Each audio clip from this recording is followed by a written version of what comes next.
আজ থেকে ঠিক ৮ মাস আগে একজন রিকশাওয়ালা হেসে হেসে বলতো, ভাই অনেক কষ্টে চলতেছি, কিন্তু ডক্টর ইউনূস তিনি অনেক আন্তর্জাতিক খ্যাতিসম্পন্ন ব্যক্তি, তিনি বাংলাদেশের ক্ষমতা হাতে নিয়েছেন, তিনি নিশ্চয়ই আমাদেরকে ভালো রাখবেন।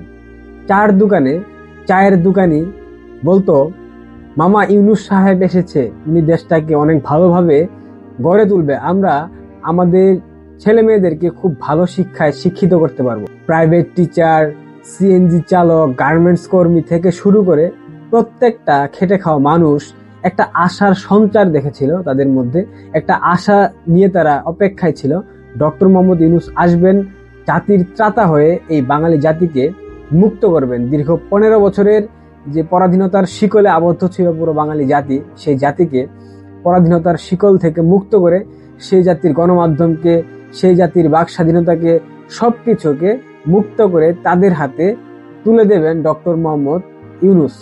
কিন্তু ঘটলো তার উল্টো।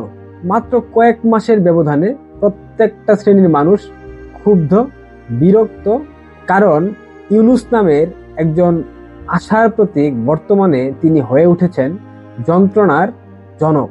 চালের দাম বাড়ে, তেল, ডাল, নুন মানুষের নাগালের বাইরে। যে মানুষগুলা দিন রাত হাড় ভাঙা পরিশ্রম করে, সেই মানুষগুলা এখন একবেলা কি খাবে সেই খাবারের বন্দোবস্ত করবার জন্য দিন রাত 24 ঘন্টা ভেবেই অসুস্থতার দিকে ধাবিত হচ্ছে। কি পেল তারা ডক্টর ইউনূস সরকারের কাছে?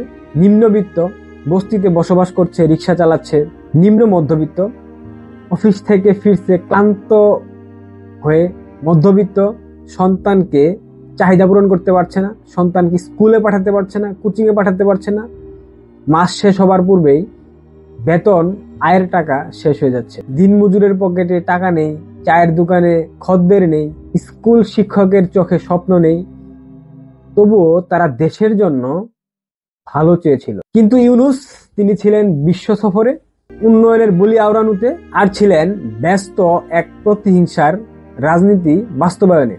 ইউনূসের এই 9 মাসের সফলতা কি? একমাত্র সফলতা বাংলাদেশ আওয়ামী লীগকে নিষিদ্ধ করে দেওয়া, আর অর্থনীতির চালিকা শক্তি উন্নয়ন করবার নামে IMF এর লোনের প্রস্তাব বা ঋণের প্রস্তাবনা আশিক বানায় প্রেজেন্টেশন। ডক্টর ইউনূস কি করলেন?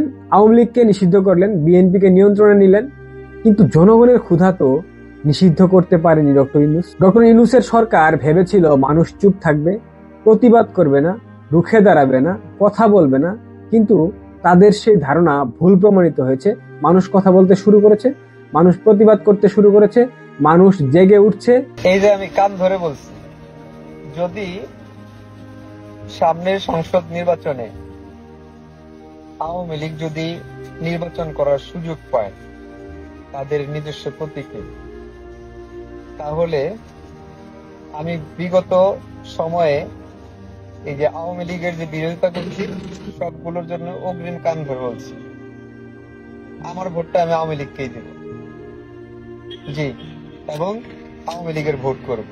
ইতিহাস বলে এদেশের সব থেকে বড় শক্তি গার্মেন্টস এর দিদি, রিক্সা চালকের ঘাম, আর শিক্ষিত তরুণের কলম।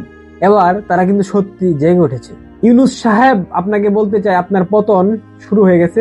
এই পেশাজীবীরাই আপনাকে বিশ্বাস করে ক্ষমতার মসনদে বসিয়েছিল, এই শিক্ষার্থীরাই আপনাকে বিশ্বাস করে ক্ষমতার মসনদে বসিয়েছিল। আজ তারাই আপনার বিদায়ের ঘন্টা বাজানোর জন্য প্রস্তুতি নিচ্ছে এবং খুব শীঘ্রই আপনার ঘন্টা বেজে যাবে। ভালো থাকবেন, ধন্যবাদ।